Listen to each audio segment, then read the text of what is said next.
Well, thank you very much, everyone. It's been a very big day today. I want to start by saying that our love and prayers of every American continue to be with our fellow citizens who have lost a cherished friend or family member to the virus. Amidst our grief, we're making tremendous strides against this invisible enemy, thanks to our aggressive campaign against the virus and the extraordinary talent of our medical professionals. Our mortality rate remains roughly half of that of many other countries and one of the lowest of any country in the world. And that's due to a lot of things, but our medical professionals have been incredible. Since we announced our guidelines on opening up America, as we call it, we say opening up America, and we add the word again. I think we can add the word probably again, but that's what it is. We're opening up America again. 20 states representing 40% of the U.S. population have announced that they are making plans and preparations to safely restart their economies in the very near future. So that's 20 states. It's about 40% of our country. They're moving along pretty quickly. 3 announced today, as you know. And they're going to be doing it safely. They're going to be doing it with tremendous passion. They want to get back to work. The country wants to get back to work. A short time ago, the Senate passed the Paycheck Protection Program and Healthcare Enhancement Act with additional funding for the Paycheck Protection Program, hospitals, and testing. A lot of money for all of them, especially for our workers and our small businesses. My administration has worked aggressively with Congress to negotiate this critical $482 billion funding package. We reached a deal that includes $382 billion in crucial small business support to keep workers on the payroll, $75 billion to aid hospitals, which really need the aid, and very badly. Very proud of that. And $25 billion to support coronavirus testing efforts. I urge the House to pass the bill, and they're going to be voting on it, I imagine, very, very soon. I think while we're here, and so he's a very busy man, as you know, Secretary Mnuchin, he's going to be running back, so I thought we'll talk about that now, and we'll take a couple of questions on that, and then he can go and start phase 4 as the ink is drying. Probably they'll be voting tomorrow in the House, but shortly, and I think we have tremendous support. So, Steve, please come up, say a few words. Steve? Yeah. Thank you, Mr. President, and thank you for all your work with us to get this passed. I'd especially like to thank Mitch McConnell and Chuck Schumer and the entire Senate for passing this. I'd also like to thank Kevin McCarthy and Nancy Pelosi, who have been working with us round the clock as well, and our Chief of Staff, Mark Meadows, who was also very instrumental in this. Let me just comment. We've had tremendous support for the PPP. This gives us another $310 billion for the PPP. We look forward to the House passing this tomorrow and being up and running quickly after that. This also gives us $50 billion for disaster loans, EIDL loans, that will allow the SBA to make $300 billion of disaster loans, all for small businesses. Also allows us, as the President said, more money to hospitals and unprecedented amount of money for testing. And again, I think we understand hospitals, not only the hospitals that have been impacted by coronavirus, but more importantly, many hospitals that have been shut down, and making sure that the doctors and nurses get money. Now, let me make just one more comment on the program. We have over 1 million companies that have received this with less than 10 workers. So there is very broad participation in really small business. I will comment, there have been some big businesses that have taken these loans. I was pleased to see that Shake Shack returned the money. We will be putting out some FAQs. There is a certification that people are making. And I ask people just make sure the intent of this was for business that needed the money. We'll put out an FAQ. But again, the intent of this money was not for big public companies that have access to capital. And not for Harvard, you might say. So, Mr. Secretary, are you going to request that those other companies, because obviously Shake Shack was not alone in being a big company that got money in this, are you going to be asking? I'm going to request. You're going to ask them to return that money? Yep. Yeah, Harvard's going to pay back the money, and they shouldn't be taking it. So Harvard's going to. You have a number of, I'm not going to mention any other names, but when I saw Harvard, they have one of the largest endowments anywhere in the country, maybe in the world, I guess, and they're going to pay back that money. And I just want to clarify, because certain people on the PPP may have not been clear in understanding the certification. So we will give people the benefit of the doubt. We're going to put an FAQ out, explain the certification. If you pay back the loan right away, you won't have liability to the SBA and to Treasury. But there are severe consequences for people who don't attest properly to this certification. And again, we want to make sure this money is available to small businesses that need it, people who have invested their entire life savings. We appreciate what's going on, and they're hiring people back. And how are you going to ensure that those small businesses, those small restaurants, cafes, bars, who did not get the money last time around are going to get it this time? Well, as I said, there are a million of these companies that did get it that are very small. We're working with the banks. We're extremely pleased that the small banks did great. 20% of the loans were made by banks of $1 billion and less, 60% by $20 billion and less, and the big banks also. We want everybody to participate. There's now a lot of money back in the program, and we look forward to all these small businesses getting access to funds. Brett, it's great to see you here. Thank you, Mr. Secretary. Do you estimate how long this is going to take? That other pot of money obviously went quickly. Do you assume this is going to go quickly as well? Well, let me just say, we're pleased with the success of this program and how quickly this got up operationally. We've put out more money in these SBA loans than in the last 10 years of SBA. So I want to thank all the banks that have worked really hard. We knew that when we passed this originally, if there was full takeout, we wouldn't have enough money. That's why we've worked with Congress for more money. And this is going to, we've already impacted about 30 million workers. There'll be a lot more. So we look forward to this having a big impact on the economy.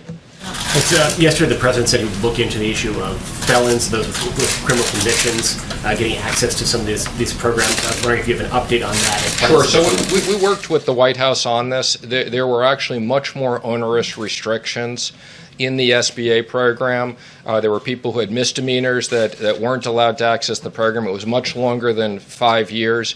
And, we very much, because of the criminal reform legislation that was passed and the work that's been done in the White House by Jared and others, we specifically designed the program, and the 5 years was significantly shorter than what had been done before. So we had already taken that into account. Consideration of for now, we're not going to do that. But I want to just emphasize, we did take this into account. There were a lot of people that wouldn't have access previously, and we changed those regulations. Yeah, Mr. Secretary, the president talked about a phase 4. I know we all understand the circumstances and why businesses need this, but how many more phases can we afford to have, or can businesses expect to have?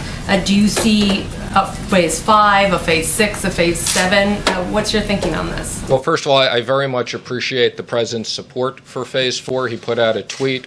As the president said, we would look forward to phase 4. Would be infrastructure. The president's been talking about infrastructure since the campaign. Roads, bridges, broadband, especially broadband now to rural America is very important. We've talked about incentives for restaurants, sports, entertainment, because these businesses have been impacted. The president has talked multiple times about a payroll tax cut. And we've also, we're talking about, in the case of states, the states, we've heard from the governors and the fiscal issues of the states. I think phase 4 will most likely be what we need. I think based upon what we're seeing and the reopening of the economy and the amount of money we're putting in and working with the Federal Reserve on 13.3, I think you're going to see a lot of liquidity, and we look forward to business rebounding, especially later this summer. Just real quick to follow up, and the PPP program, Is this the last tranche of money you think you're going to need for small businesses? We would expect this is the last tranche, but obviously we can always reconsider that. But this is a lot of money going out. Again, let me just be clear. It's another $310 billion here and another $300 billion of loans. That's over $600 billion putting into small businesses, which are the backbone of the economy, 50% of the private payroll. How much do you think Phase 4 will cost? And it will include all of those things? It'd be payroll, premature for us to comment what the cost is. We'll work with Congress on that, and we'll consider it.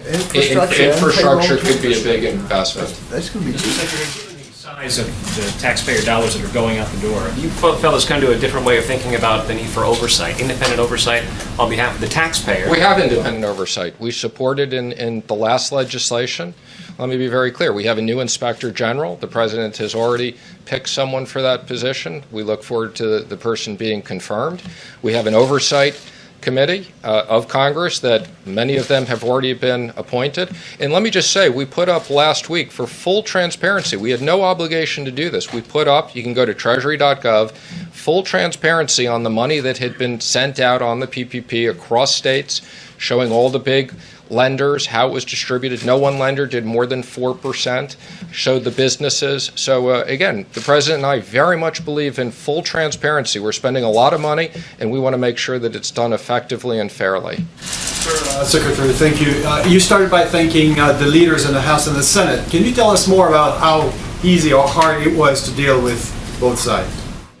Well, we've been working around the clock. I think there's been very good bipartisan support to get this done. The Congress is coming together, understanding the importance of this, and we've been working around the clock for days. So this is important legislation. It was a lot.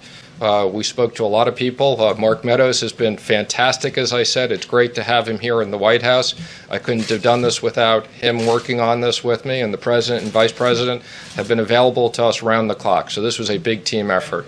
Collaboration of the Democrats? Absolutely. We couldn't have done this today without unanimous consent and the Democrats being on board, and we look forward to this being passed on a bipartisan basis tomorrow. This is a real example of the country coming together to fight this virus. What is your best understanding of what Mitch McConnell wants from an infrastructure package? Again, I think we're not at the point of designing that. Like every other bill, we will work with senators on both sides on a bipartisan basis. I can tell you there's a lot of support, particularly for things like broadband and especially what's going on today. But the president has talked about, I was on the campaign with the president, we've been talking about bridges and tunnels and rebuilding this country for years. So the president wants to make a big investment in this. This is Mitch McConnell. Mr. Secretary, what will we see the $17 billion portion of CARES reserved for companies deemed critical for national security? And also, will oil companies fit into that at all, per the president's tweet? So we're in the process of putting out guidance. That part was really designed for national security companies that are either major suppliers to the Department of Defense or companies that have top secret clearance. So that national security provision was very clear when we did that. The president has asked me to work with the Secretary of Energy. Obviously, the energy business is very important to us. This has national security issues, but different. And we look forward to both looking at what existing capabilities we have, and that will be something we may need to go back to Congress and get additional funding for. Similar to the airplane or airline bailout at all, or completely different situation. I mean, what you have with the airlines is, we had a very, very good airline industry. Because of the virus, they basically shut down. We have a situation now with the oil business, partially because of the virus, for less demand, but partially also because of too much supply. But, the president is determined. We want to maintain our energy independence, and the president has asked me to look at all of our options, and we're doing that. Obviously, it's a pretty extraordinary situation where you saw the front month of oil futures trade negative. Hi, on the issue of the fourth stimulus bill and aid to state and local governments, any thoughts on whether that money should be proportionate to the rate of infection in states so that harder hit states? Interesting, but way too early to consider that. Whatever we do, we'll do on a bipartisan basis. The president has listened to the governors. I've had the opportunity to be on multiple video conference calls with the president and the vice president. We're reaching out to a lot of people. There's a lot of states that have been impacted, but way too early to figure out that level of design. You mentioned if a large company applies for one of these loans and maybe manipulates or works the system or works the loopholes to get it, what are some of the consequences to, if a large company tries to get one of these PPP loans? What can you do? Well, you used the word manipulate. I'm going to give people the benefit of the doubt. Again, we're going to put up very clear guidance so that people understand what the certification is, what it means if you're a big company.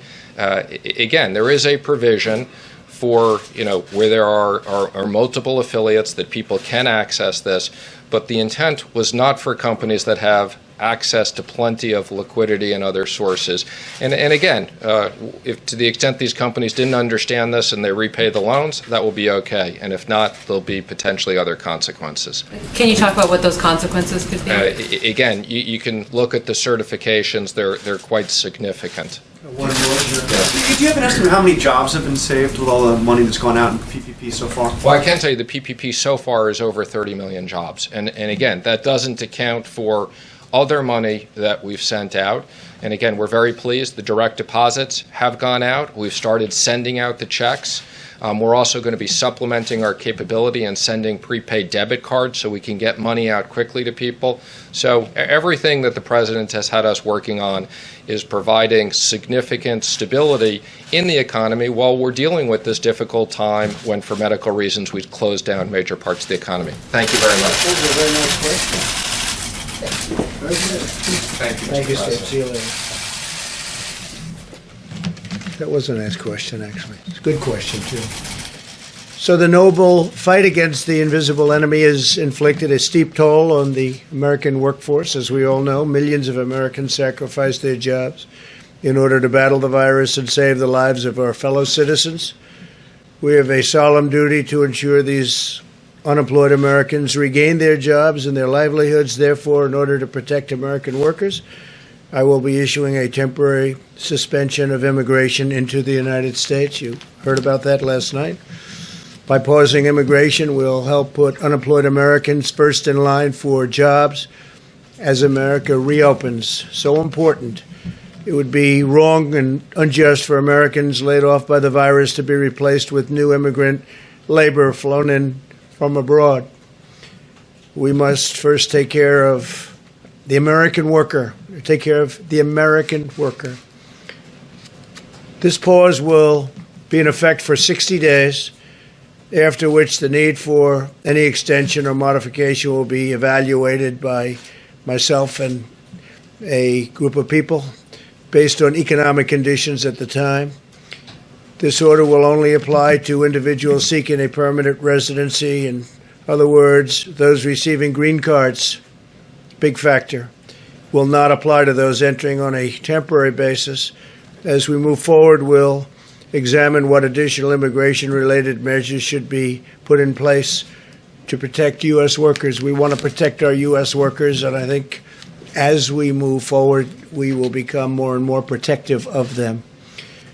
This pause on new immigration will also help to conserve vital medical resources for American citizens. A short break from new immigration, depending on the time we're talking about, will protect the solvency of our healthcare system and provide relief to jobless Americans. Today, Vice President Pence visited the hardworking men and women of General Electric Healthcare in Madison, Wisconsin, who are working 3 shifts a day to quadruple their production of ventilators. We're way ahead of schedule on ventilators, as you know. That's why it's never brought up by the media. They don't like to bring things up when we're doing so well. GE is also working with Ford to make 50,000 ventilators in the next 100 days, more than our entire country typically produces in a very long period of time, doing that in a matter of a few weeks and a few days. Earlier today, I had a very productive meeting with Governor Cuomo, as you probably saw. to discuss his statewide testing strategy and how we can work together to help expand it with the goal of doubling testing in the next few weeks. And New York State will be continuing to control the testing of their citizens and will also manage their state and local laboratories. They have a lot of great laboratories there, more than anybody would ever have known, frankly. The federal government will work along with the state on the national manufacturers and distributors. Together, we'll all work together to help them secure additional tests, and we hope that this model will work with the other states as well. I think it will, for the most part. New York has a lot of very exceptional laboratories, but most of the states do. You saw the chart yesterday. Most of the states do. I'm proud of the relationship my administration has forged with New York, and I can say very honestly with New York State and New York City. They've been terrific to work with. The New York metropolitan area has been the epicenter of the outbreak here in America, and the federal government has spared no expense or resource to get New Yorkers the care they need and the care they deserve. We've sent over 5 million masks. We had 5 million masks, and now that number, as of about 2 days from now, will be more than doubled. Thousands of ventilators. In fact, so many ventilators that the governor is going to be sending up some to Massachusetts and a couple of other locations. We have a great deal of ventilators, which people thought would be impossible about a month ago. Thousands of hospital beds, and the USNS Comfort was sent, as you know, to New York, and it was originally for more of a normal medical purpose, and we changed it over so that it could take care of people that had the unfortunate circumstance of going through the problem that we know so well. Unfortunately, that we know so well. I said from the beginning that no American who needs a ventilator would be denied a ventilator, and we have kept that promise all over the United States. Think of that.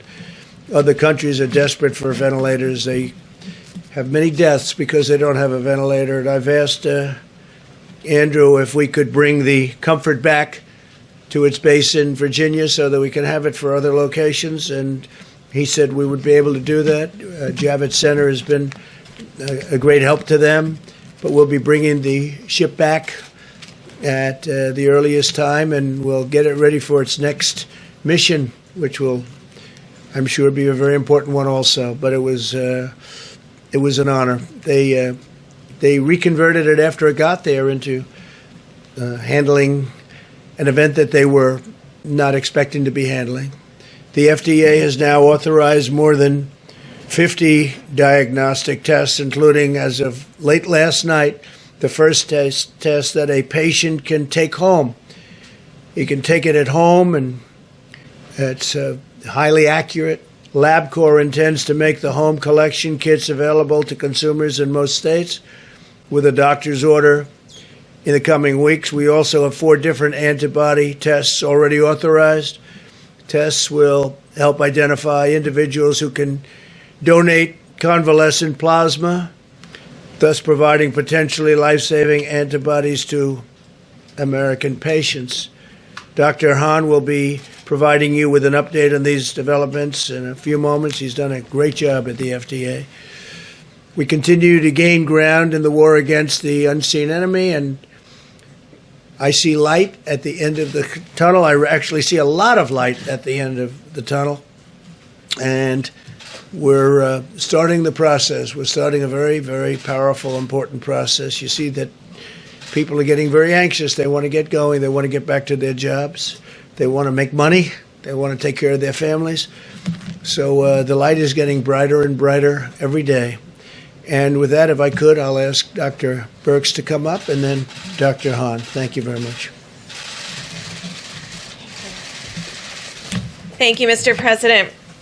So looking at all of the information across the United States, we do see improvement across all the large metros. I know you know that we've been talking about the New York metro area, New York City, Rhode Island, Connecticut. Long Island, and really we do start to see improvement there, and we see improvement even now in Rhode Island and Connecticut. The Detroit Metro is doing quite well with significant declines now. New Orleans is nearly back to their baseline of where they started for new infections. We also are seeing improvements in Chicago and Boston, and that has been a great concern for us over the last several weeks, but they appear now to be flattening. Both also Philadelphia and Houston, Atlanta, Nashville, Baltimore, Indianapolis, and St. Louis also appear to be flattening. The DC metro area, we don't see a decline yet, so hopefully all of you are still social distancing and doing everything that you can. I wanted to remind everybody of 2 points. When we brought up and the president put out the guidelines for opening up America again, it was very clear to use data and to really work together to mitigate against any resurgence, and also critically to protect the vulnerable. And what we're seeing across rural America and in some of the smaller population states is we're still seeing outbreaks in long-term care facilities. And we asked everyone in phase 1 to make sure that they continued their social distancing in public, to ensure that the vulnerable with comorbidities and other conditions and among the elderly were staying at home, and making sure we're still providing service to them. But as individual Americans, as we begin to open up, we also made it very clear that individual Americans need to continue all of their hygiene pieces, ensuring social distancing, washing hands, not touching their face, and making sure that they're not bringing the virus home to vulnerable individuals within the household. And remember, those were to continue through all 3 phases. And so really want to call people's attention again to the guidelines. We are continuing to see outbreaks in nursing homes and in confined spaces, and I think as Americans we want to stop that, and we have the ability to do that by really paying attention to the guidelines that were to be in all 3 phases. And so I'm calling on the states again to note that an informed community and knowledgeable community is a protected community. So make sure all of your states have your cases up, visible to the communities, so they can make decisions and understand where the virus is in their community and understand how to tackle it with their state and local governments. This will be absolutely critical. And the surveillance that we called for to find asymptomatics before people get sick as an early warning signal. We ask for those to be in the federal clinics, in our inner city, more vulnerable areas, among indigenous populations, and of course in our long-term care facilities and prisons. We really want to support state and local governments to move forward on these critical monitoring to protect individuals that may be in the most critically vulnerable states. We will continue to see mortality and deaths among our American citizens, particularly in the cities as they begin to move past peak, because deaths will lag. And so we really need to continue to unite and really, really, really support our healthcare providers who are still on the front lines. They have been on the front lines now for weeks and weeks and weeks. And so no matter what city they have been in, they have not seen the relief that we've been able to talk about at the light at the end of the tunnel because of the delay in hospitalizations and deaths. So to our healthcare providers, to our respiratory therapists, and to everyone in the labs, thank you for the work that you're doing to protect Americans and give us one of the lowest mortality rates in the entire world. Thank you. Thank you very much.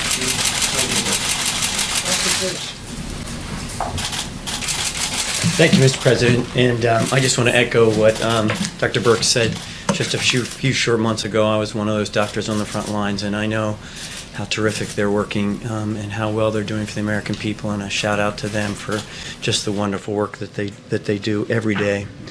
So President Trump asked the FDA to remove all unnecessary barriers that were in place to help with the development of both diagnostics and therapeutics, and we have done that. I'm here to give you an update on FDA's efforts around serologic tests, which, as you know, are antibody tests, which detect in the blood the natural immunity that someone might develop in response to an infection, in this case COVID-19. These aren't diagnostic tests, but these are tests that actually detect the antibody, so an indication that one has had the infection and has responded. And I think it's important for everyone to understand that the timing of the response of the antibody to the infection isn't completely known, but we know that it takes some time to actually develop that. And there's two types of antibody responses that can be detected. And the antibody tests are just one piece of the larger response that you've heard in the America Returning to Work plan that the President has, with the task force, has developed. And this pandemic is truly unprecedented in nature, and you'll see reports around the world of different antibody tests that have been used. And I think that's a reflection of the fact that we're just learning and beginning to understand what that response looks like. And many of these tests have different characteristics that allow to detect at different points in the infection. I do want to address one issue that we are laser focused on at FDA, and that is in an effort to provide laboratories and healthcare providers the early access to tests. We issued a policy earlier in March that allowed test developers the opportunity to quickly get their tests to market and address the needs of the nation as posed by the epidemic. In March, we provided this regulatory flexibility to manufacturers, and here's what we required of them. The manufacturers had to validate their tests. We call it self-validation, similar to what many test developers in the world have done. They had to notify FDA that they had performed that validation. And then they had to label their products appropriately in the package insert with information about the validation, as well as the fact that it's not a diagnostic test, that it's an antibody test. And the bottom line here is that FDA still expects manufacturers and test developers to validate their antibody tests even under this revised policy. Now, we've done a couple of things to actually help end users, to help laboratories, providers, et cetera, states in terms of their use of these antibody tests. One is that we're working with CDC and NCI to actually validate some of the more than 90 manufacturers who've notified us that they brought their test to market, so to do an independent validation. And that process is going. We expect to hear more information this week about that, and we will provide that information in a transparent manner. We also want to go after anyone who is saying that the test has been authorized or has been approved by the FDA, but actually hasn't.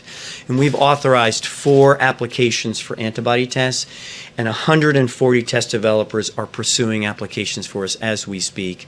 So it's not okay for someone to say that a test's been authorized or approved by FDA when it hasn't. And we are pursuing them both by in direct contact with the manufacturers, but also at the border. And so we have increased these interdiction efforts, and we will continue to outreach and do that with the manufacturers to make sure that we provide the most up-to-date information to the end users of these products. And we will continue to make all of our efforts, both in the diagnostics and the therapeutics, to help America open up again. Thank you, Mr. President. Thank you very much. Dr. Hahn? Dr. Hahn, you're speaking of 140 different developers, more than 90 manufacturers. How many of these tests actually work? So as I mentioned, the 90 that have come forward and said they're marketing in the U.S., they are required by us to have self-validation, and they're required to label that appropriately in their package insert. And they also said that what we're doing is we're working with folks around the country, but here at home at the U.S. government with the NCI and CDC to validate some of those tests that have come forward to us. So we're actually doing some independent validation. And what have you found so far? So we don't have those results yet. I expect to have more results this week, but we will be transparent about those results because I think it's very important. And your question is superb in that if someone wants to use a test that's come to market, really it's important to read the information that's in the package insert, but often in some of those cases it's also important for the independent labs to do the validation also. And you may have seen reports in the press of labs around the country that have done that. We've actually reached out to them, many academics, and we will be including that information in the information that we generate as well to provide to the American people. Dr. Hahn? Well, we have you here. There was a study out of the VA today on hydroxychloroquine that found a higher mortality rate compared to those who got standard of care. And I know this isn't a large-scale clinical trial, but since this drug is out there and people are using it, can you give some takeaways from that study? Did that change your thinking at all on the hydroxychloroquine? So this study is a small retrospective study at the VA, and similar to the data we talked about before with the French study, this is something that a doctor would need to consider as part of a decision in writing a prescription for hydroxychloroquine. And as I've mentioned from this podium and in other venues before, what FDA is going to require is data from clinical trials, randomized clinical trials, hydroxychloroquine placebo to actually make a definitive decision around safety and efficacy. But the preliminary data are helpful to providers and doctors. I want to ask them to incorporate the data as we have it come forward. And it's not definitive data. It doesn't help us make a decision from a regulatory point of view. But doctors should incorporate that in the decision making they make on a one-on-one basis. And just the timeline on the clinical trials and when we will be getting a readout of that data? So the good news is we have over 30 clinical trials. Now the settings are very different. They're in the outpatient setting, they're in the inpatient setting, and also I think very importantly in what we call the post-exposure prophylaxis, meaning if you're a healthcare worker or a frontline provider and you've been exposed to the virus, take the drug for a period of time to see if you can prevent the development of illness related to the virus. So all those trials are in progress and will probably be early summer before we get a readout. And Mr. President, if I can pick up on that. And all of these tests, I want to say, are in addition to the tests that we already have.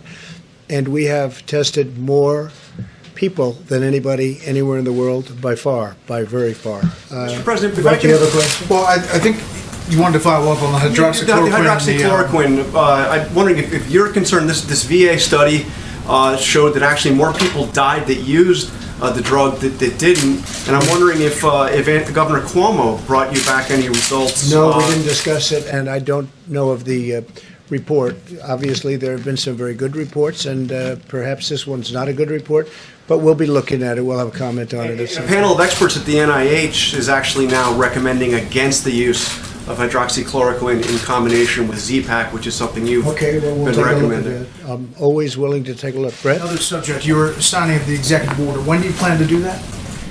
The executive order will be, it's being written now as we speak, probably tomorrow sometime. So will it have exemptions in there for We'll have certain? certain exemptions because you're going to need certain exemptions, but we'll be notifying you tomorrow. We'll sign it most likely tomorrow, being drawn now and tonight.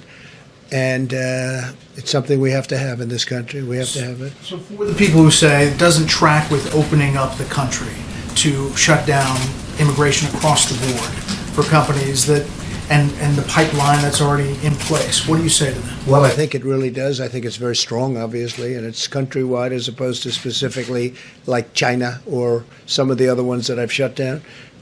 We're going to see, and you'll see a very accurate definition tomorrow after it's completed by the attorneys. Last thing for me, North Korea. What can you tell us about the status of Kim Jong-un?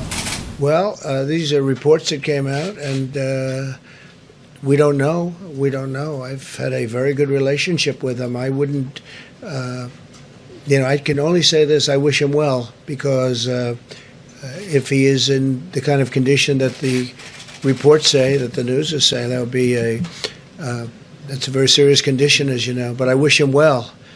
And we've had a good relationship. I've said it, and I've said it many times. If somebody else were in this position, we would have been right now at war with North Korea. And we're not at war, and we're nowhere close to war with North Korea. So I just have to say to Kim Jong-un, I wish him very, good luck. Good luck. I mean, they came out with very, very serious medical reports. Nobody's confirmed that. It was CNN that came out. So when CNN comes out with a report, I don't place too much credence in it. Your meeting with Governor Cuomo, did he convince you of a need for expanded testing? Or We had a great talk on testing, and we have an agreement. We have an understanding on testing. They have labs, tremendous labs, as you know, in New York, especially in the Manhattan area, but all over the state. And great medical schools and federal labs. So we have a very good understanding. We're going to do very significant testing. Not everybody wants to do such significant testing.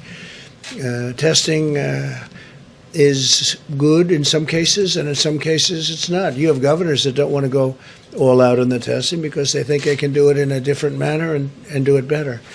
But we had a very good meeting today. The governor and I had a very good meeting. Is there more federal aid that can be used to help governors who want to expand testing? Because we keep hearing that all day long. We have $25 billion, and that's a tremendous amount of money. That's much far more money than, in my opinion, that we'll need. And again, already we're testing more by far than any country. I think I read yesterday a report that we've done more than everybody else, every other country combined. And I think our people should be getting a lot of credit for that. We've done a lot more than everybody else combined, and you never hear that in the news. It's unfortunate. Yeah, please. Mr. President, just back on the executive order for a second. You mentioned that there are going to be some exemptions.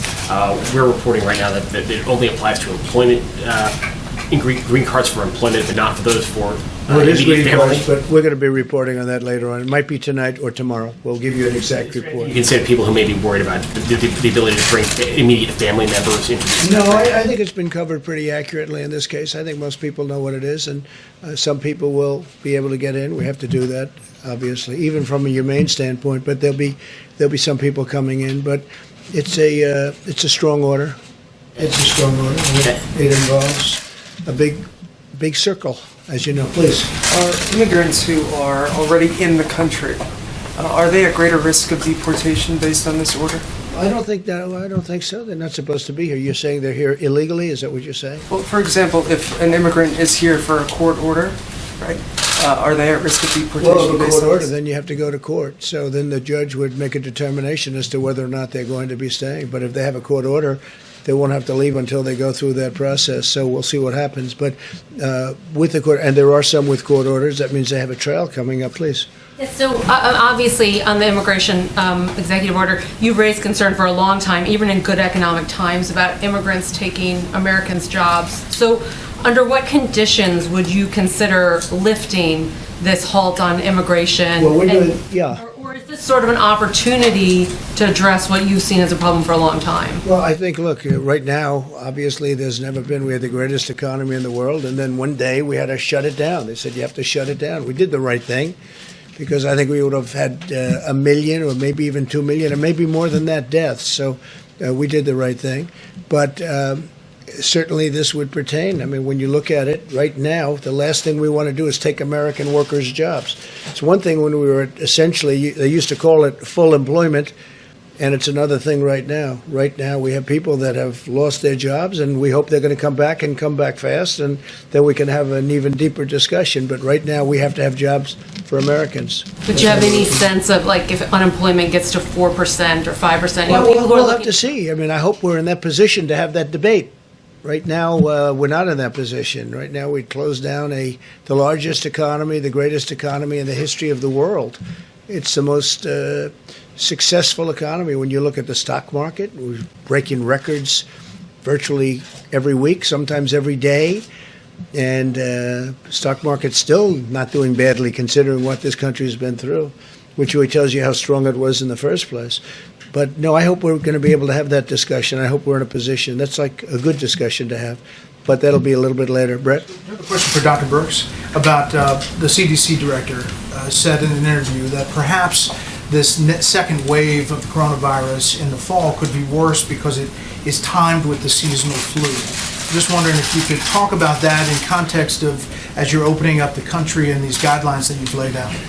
Yeah, so we were very clear in the guidelines that we believe we can monitor communities at the community level by using the influenza-like illness and the syndromic respiratory and gastrointestinal components of this particular virus. Obviously, when we have flu, we're working on an algorithm that you test for flu, and then you test for COVID, and making sure that we are building the testing capacity to be able to do that. Because I think it's very important that you're going to be able, on the surface, a patient when they come in with early flu and early COVID can look very close to get identical. So we need to have testing in place to be able to separate and ensure those patients receive the best treatment. We're also hoping by that time that we have additional treatment options for people with COVID-19 so that there will be additional treatment available in the fall. Your message would be to prepare for that time, thinking that it'll come back together. The president has made it clear that we have the emergency, which we have been working on, the opening up guidelines, and just like he talks about phase 4, he has us very much working on the next 60, 90, and before all on with fall, and that's why he's not stopped any of the ventilator orders. It's very important that we have a completely refreshed and a comprehensive stockpile going into the fall, and I think that's why we continue to bring in those shipments and work on the ventilators so that those would be available not only for the United States, but certainly if other partner countries have this level of tragedy. So you agree, if I can follow up on that? So you agree this could come back actually worse in the fall? I don't know if it will be worse. I think this has been pretty bad. When you see what has happened in New York, that was very bad. I believe that we'll have early warning signals, both from our surveillance that we've been talking about on the vulnerable populations. We're going to continue that surveillance from now all the way through the fall to be able to give us that early warning signal. I think what we've learned is how good Americans are about immediately reverting to all of those issues that they need to do in order to ensure that they're protected and their families. And Mr. President, what do you say to the concerns like Georgia is opening up barber shops and bowling alleys and the like, and you saw Lindsey Graham is saying that he's concerned that Georgia may be going too far too fast and it could affect people in South Carolina. Obviously, people travel back and forth between states. How do you protect the people of South Carolina, for example, from a potentially bad decision by a governor in Georgia? So he's a very capable man. He knows what he's doing. He's done a very good job as governor, Georgia, and by the way, and South Carolina. Governor McMaster also. So you have two very capable people. We're going to find out. And in fact, I'm scheduled to speak to the governor of Georgia in a little while. But we'll find out. Graham's concern that what happens in Georgia can affect everybody. I South have a concern about what happens everywhere. I mean, we've got those concerns. And as far as coming back, if they do come back, and they could come back together with heavy on the flu and much lighter on, because I really believe we'll be able to put out the fires. You know, it's like fires. And we've learned a lot. You know, we've become very good at this. When you look at what's happening, when you look at the numbers coming down, a lot of states are in really great shape. You're going to see a lot of openings. But I'll be speaking to the governor of Georgia in a little while. Okay. Mr. President, so the American people need to be prepared for going back to social distancing, even if things relax over the summer, but come the fall, if the virus comes back in coincidence. Well, I could see them, and I'll speak for the doctor, and if you'd like either of you to say, but I would say that you keep away until this thing is gone. It's going to be gone at some point. It's going to be gone. And I would say you keep away and you do the social distancing until such time as you know it's gone. We'll know when that time is. Your executive orders to last for 60 days. How will you decide whether to extend it? Does it Well, I'll look at the depend on- economy. I'll see where we are with the economy, basically, and I think I'll have a very easy decision to make. I hope that the economy is going to be great by that time, but we'll see. But right now, in light of the fact that Americans are out of jobs, I can't be taken in. Roll it for another 60 days, or Well, I could roll it for 30 days, or I could roll it for much more than 60 days. We'll have to take a look at the time, but we'll be looking at 60 days, and we'll see what it is. Yeah, in the back. And there is reporting that you... Under immigration order. That's all right. You go. Why don't you go, and then you. Okay, on the immigration order, we'll continue with that. There is reporting that you may actually sign a second order to even limit more of those exemptions that you were just talking about. Can you confirm that It you could are happen considering? if I want, but I won't be doing it tomorrow. I'll be signing the primary order, and then we have a secondary order that if I want to do that, we'll make that determination. We Is can that- do that. Yeah, we can do that at a little bit different time if we want. But that is under consideration at this time, a second order? Secondary orders, yeah. Please. Thank you, Mr. President. I have two questions, one from me and one from a reporter who couldn't be in the room because of You social always have distancing. one from you, one from That's the seat. This is a Okay, print good, that's seat. good. So my first question is about your immigration order.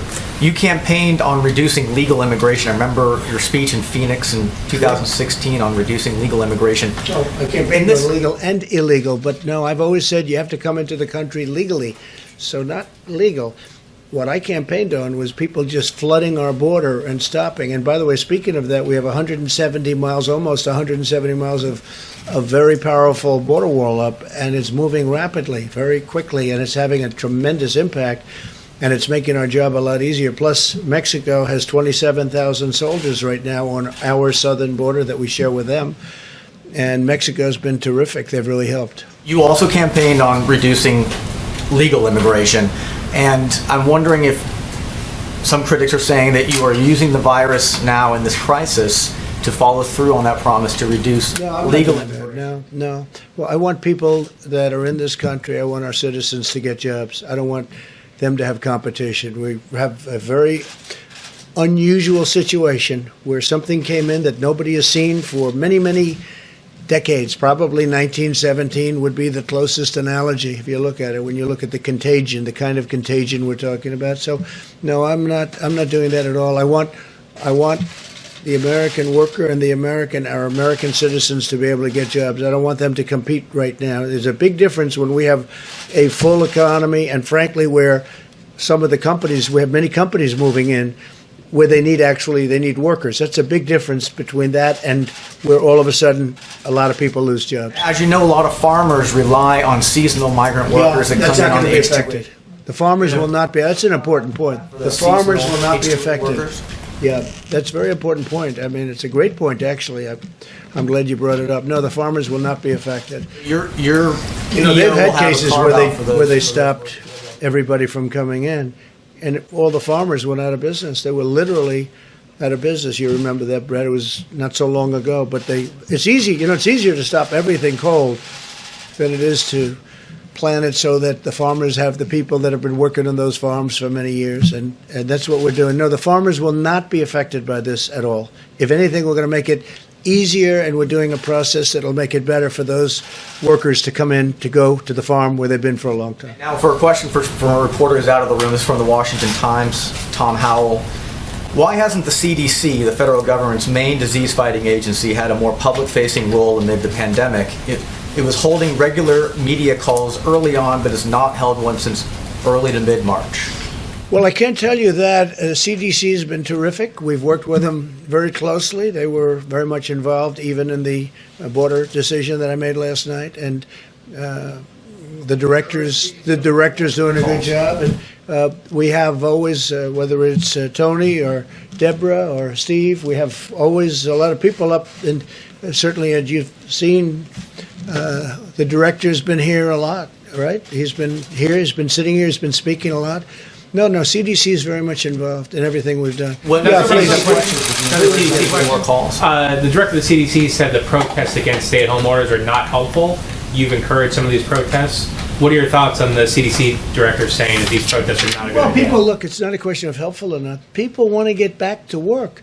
And I've watched some of the protests, not in great detail, but I've seen that, and they're separated. There's a lot of space in between. I mean, they're watching, believe it or not, they're doing social distancing, if you can believe it. And they are, and they're protesting, but the groups I've seen have been very much spread out. So I think that's good. Look, people, they want to get back to work. They got to make a living. They have to take care of their family. They don't want to do this.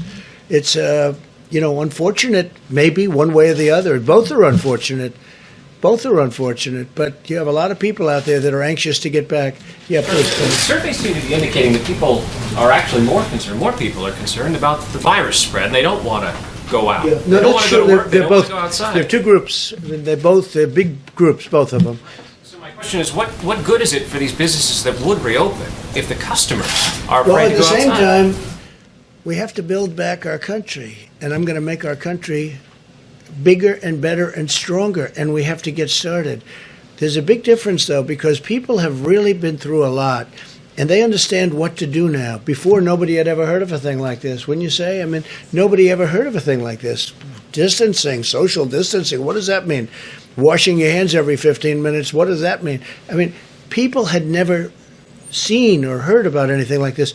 Now they really are. They've not only have they done it, but they've done a good job of it. But you have people, you can't break the country. At some point, you have to go back. Now, hopefully the governors are going to do, because I want the governors, and I've always wanted that. You could call it federalism, you can call it whatever you want. But the governors, I want them to do it. If we see them doing something we don't like, we'll stop it very quickly. But they're doing a good job. They're being careful. Some of the governors, frankly, they're in a position where they can do it sooner or they can do it a little bit later, and that's okay. But people, they don't want to, they need money. They need help. We're going to lose, and we can't break our country over this. We can't do it. We have to get going. With that being said, some are going to go soon and some are not. Yeah, in the back, please. If I might just, pardon me, hair salons, nail salons, tattoo parlors. Dr. Birx, can you weigh in on this? Because the people of Atlanta want to hear from you as well, as much as they want to hear from their governor and from you, Mr. President. I think it's fine. How do you safely have hair salons and nail salons and tattoo parlors where people this is in Georgia, where people have to inherently be close together? I think what I've been trying to communicate over the last several days is it's really important that the governors and mayors communicate critical information to their communities and show very clearly the data. Remember, we wanted this data and evidence-based, the data that they utilize to make decisions and the data that the mayors should use in each of the communities, because it will have to be on a community-by-community opening, because there are different communities in different places, even in Georgia. And so I believe people in Atlanta would understand that if their cases are not going down, that they need to continue to do everything that we said: social distancing, washing your hands, wearing a mask in public. So if there's a way that people can social distance and do those things, then they can do those things. I don't know how, but people are very creative. So I'm not going to prejudge, but we have told people very clearly, and the President guidelines made it very clear about the expectations of phase one. And remember, phase one also included social distancing in restaurants, social distancing in every place that was entertainment, and keeping your own individual social groups to less than 10. I mean, we've been very clear in the guidelines, and I think it's up to the governors and mayors to ensure that they're following the best they can each of those phases to make sure that both the public is completely protected. But the governors and mayors also need to communicate very clearly on the data that was used for decision making and make that transparent and available to their communities. It seems clear that and it also depends, as an example that you just gave, are they doing testing before they go in? We have to find that out. That's why I'm speaking to the governor a little while, and I'll be asking him those questions. Please, go ahead. Thank you, Mr. President. Just trying to get a sense of what you have left in the toolbox as it relates to oil. You hashed out the deal with OPEC Plus. You've ordered for purchases into the SPR. I mean, what else can be done? Well, the biggest thing in the toolbox is to get our country open. That's by far the biggest thing there is. If we can open pretty well, and I think we're going to, over a period of time, piece by piece, puzzle, remember? If we can open well, I think that's your biggest part by far. That's where the engine is, more important than any other thing that we can work on. Please, go ahead. Thank you, Mr. President. Two New York-related questions. In your meeting with Governor Cuomo, was there talk about providing states like New York with aid in the fourth stimulus package? I'm wondering if you have any thoughts on whether that aid should be tied to infection rates, whether states like New York, New Jersey that have been hardest hit should receive more money, and also wondering if you have any thoughts on Mayor Bill de Blasio saying today that he'd like to host a ticker tape parade of sorts once this is all over to honor the healthcare workers. As a New Yorker, have any thoughts? Frankly, that sounds like a good idea to me. When it's all over, it sounds like a great idea. They deserve it. They're warriors. They've done an incredible job. We mentioned briefly the state aid. We talked about that, Governor Cuomo and myself, and I agree with him on that. And I think most Republicans agree too, and Democrats. And that's part of phase 4. And I think infrastructure is going to be a big part. We have to rebuild our country. I mean, you take a look where we spend, and we go over this all the time, but $8 trillion in the Middle East. We want to rebuild our country. And that means our bridges, our tunnels, even schools. We're doing something with schools. We have to do our roadways. That what's happened.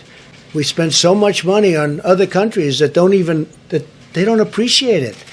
Okay? They don't appreciate it. We're going to spend money now on our country, and it's going to be our jobs, and it's going to be our equipment. It's going to be made. Much of it is going to be made here. Hopefully, at some point, all of it's going to be made here. John? Mr. President, at that podium back on March 9th, Vice President Pence said that over 1 million tests had been distributed, and then he said, and this is an exact quote, before the end of this week, another 4 million tests will be distributed.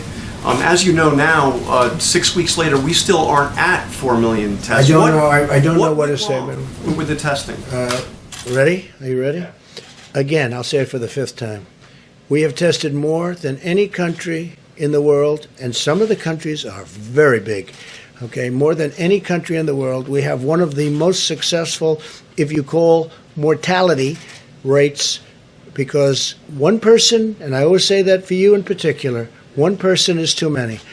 But we've done very well. Our testing, if you add them all up, we've tested more. Now, I don't know what Mike Pence said, but I'm sure he could answer that He's question. at 4 million tests, and we're 6 You know weeks what? later. we're You not ready even at that again? point. We've tested more than every country in the world, even put together.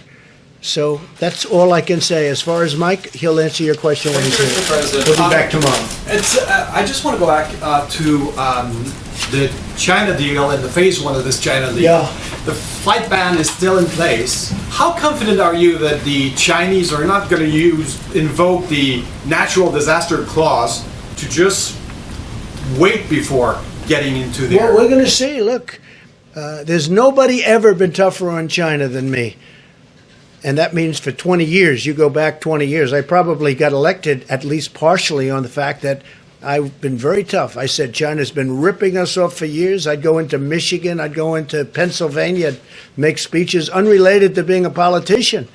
I'd be invited, I'd be speaking to people, which I like to do because I love the people. I love the people of this country. And I'd make speeches. I'd say, how did you let this happen with China?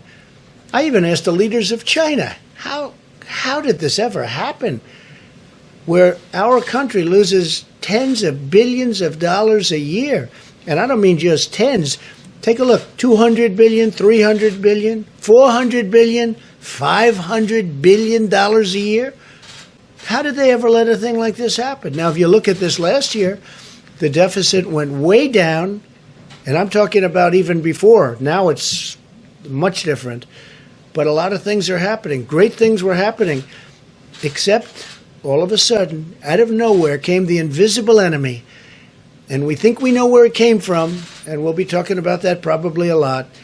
But came the invisible enemy. There's been nobody tougher than me on China. I have no guarantee that they are going to go ahead with this phase one. But if that happens, we'll do a termination, and we'll do what I can do better than anybody.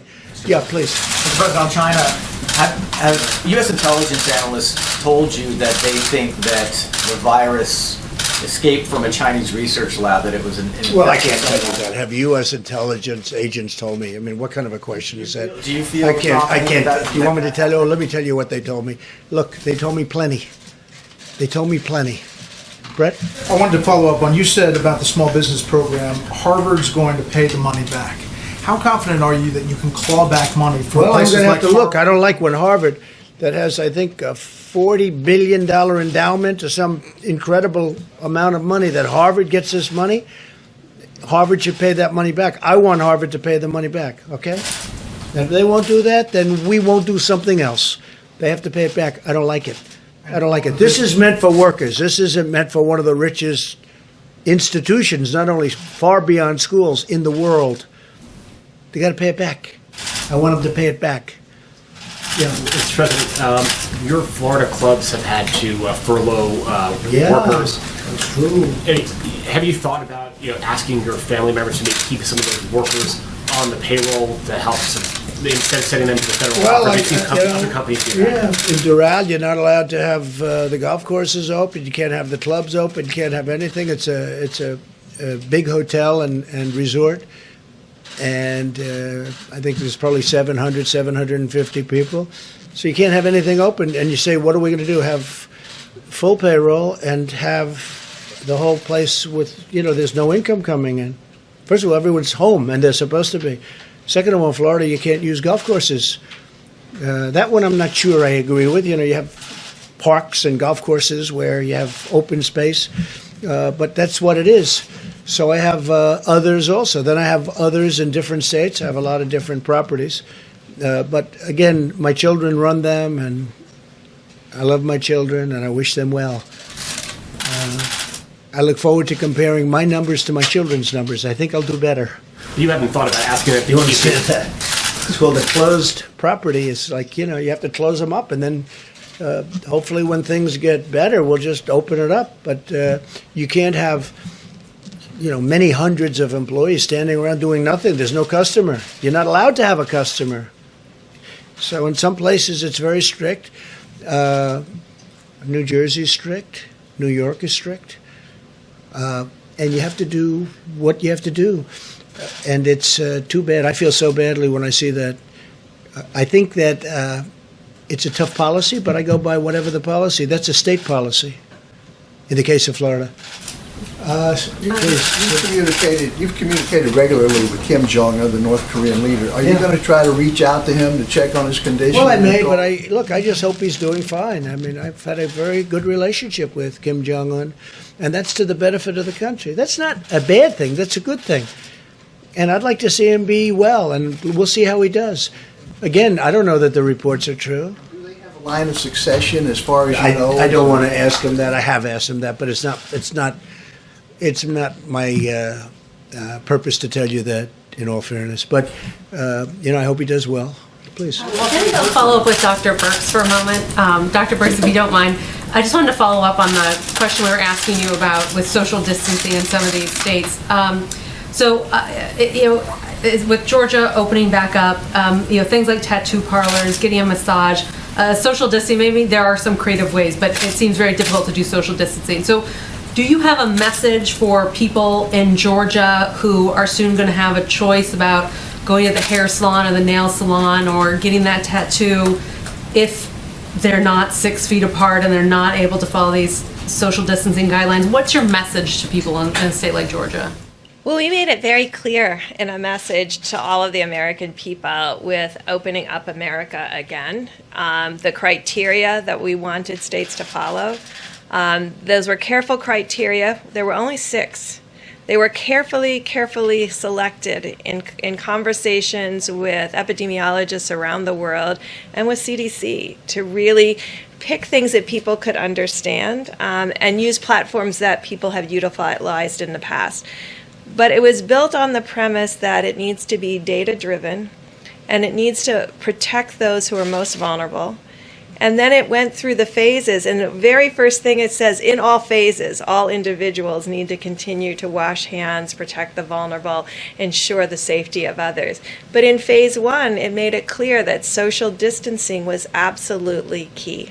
And I think it's on the White House website, and we ask every American to read it and to use that as their guidelines. Now, we've also asked governors to create county-level information so that communities can see the information and understand why they may be different than a different county, so that it's very transparent and understandable. I had a question here a couple of days ago on a Jacksonville beach, and Jacksonville is dramatically different than Miami. And I think that was reflected in why Jacksonville had a different set of information and regulations. So I'm not going to judge anyone about their decision making. What I'm going to say is we were very clear in what we really believe protects the safety of Americans, and that is clearly laid out in the Opening Up America again. If I may, I have a question because we got data from Tokyo. An increase of cases and a double of the cases in Singapore.